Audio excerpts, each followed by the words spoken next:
विदर्भाच्या विकासाच्या संबंधाने विदर्भातली समृद्धी व्हावी यासाठी एक शाश्वत विकासाचा प्रस्ताव मी राज्य शासनापुढे मांडला आणि तो माननीय मुख्यमंत्र्यांना दिला, ज्याचं नाव गोल्डन ट्रायंगल आहे.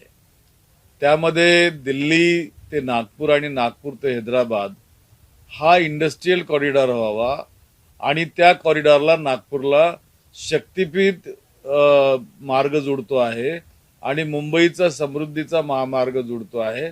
त्यामुळं गोवा, नागपूर आणि मुंबई हा गोल्डन ट्रायंगल त्या ठिकाणी निर्माण होतो.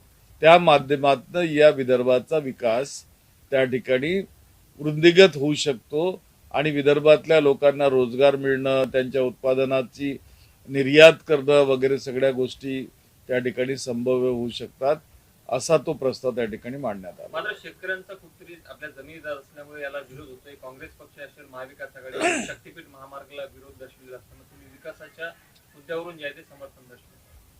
एक लक्षात घ्या की शेतकऱ्यांचा विरोध असा आहे असं म्हणणं चुकीचं आहे. विदर्भातल्या शेतकऱ्यांना तर न्यायच मिळत नाही मुळामध्ये, नाहीतर शेतकरी आत्महत्या झाल्या नसत्या. विदर्भातल्या शेतकऱ्यांच्या उत्पादन जे असतं त्याला किमती जर योग्य मिळाल्या तर लोक आत्महत्या कशाला करणार? त्याच्यामुळे तो प्रश्न त्या ठिकाणी येत नाही. तुम्ही नेहमीच विकासाच्या बाजूने राहिलेले आहेत. आपण जो शक्तीपीठ सारखे मार्ग सुचवत आहे, एकीकडे शेतकऱ्यांचा विरोध आहे, कोल्हापूर पर्यंत हा मार्ग गेला पाहिजे, तर कुठेतरी समन्वयाची गरज आहे का? मी शेतकऱ्यांच्या किंवा कोल्हापूरकरांच्या विरोधाला विरोध केलेला नाही. मला विदर्भ आमचा गोव्याशी कसा जोडला जाईल आणि मुंबईशी कसा जोडला जाईल, कारण दोन समुद्रातली बंदरं आम्हाला मिळतात. अरबी समुद्रातली नागपूरवरून निर्यातीसाठी गोव्याच्या बंदरात बोरगावला जाता येतं आणि इकडं वाढवणला जाता येतं मुंबईला.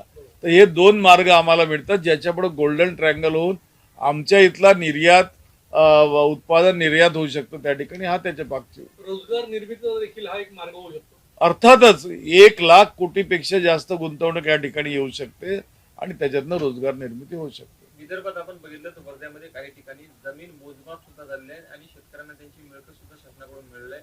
कोल्हापूरकडे शेतकऱ्यांचा विरोध होतोय. तुमचं या शेतकऱ्यांना काय आव्हान आहे? नाही, माझं शेतकऱ्यांना न्यायपूर्ण वागणूक मिळाली पाहिजे. त्या ठिकाणी जे आंदोलन होत आहे, एक तर प्रशासनामध्ये वाढलेला भ्रष्टाचार, महामार्ग तयार करत असताना देण्यात येणारे त्रास, यापासून लोक चिडतात. जर शासनाने त्याला व्यवस्थित हँडल केलं, भ्रष्टाचार होऊ दिला नाही आणि लोकांचं म्हणणं ऐकून मार्ग जर काढला तर ते सुद्धा महामार्ग होणं सोपे होईल.